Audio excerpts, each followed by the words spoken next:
যদিও সিঙ্গাপুরে অফিসিয়ালভাবে কোনো জাতীয় মসজিদ নেই, কিন্তু আনঅফিসিয়ালি সুলতান মসজিদকে সিঙ্গাপুরের জাতীয় মসজিদ বলা হয়।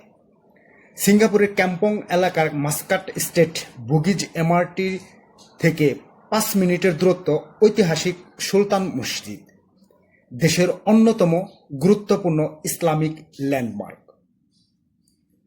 1824 সালে সুলতান হোসেন শাহের নির্দেশে শুরু হওয়া এই মসজিদটি পরবর্তীতে 1932 সালে নতুন করে নির্মাণ করা হয় এবং আজকের অসাধারণ স্থাপত্য রূপ পায়।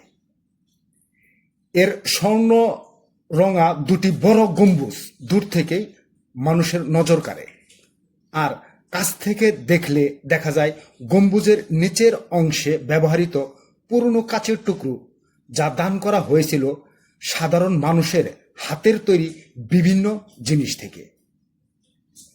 এটি এককভাবে সিঙ্গাপুরের মুসলিম সমাজের ঐক্য ও সম্প্রীতির প্রতীক।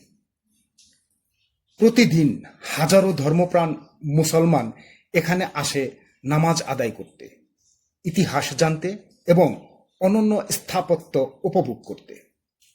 সুলতান মসজিদ শুধু একটি উপাসনালয় নয়, এটি সিঙ্গাপুরের সাংস্কৃতিক বৈচিত্র্য ও ধর্মীয় সম্প্রীতির এক প্রাণবন্ত নিদর্শন।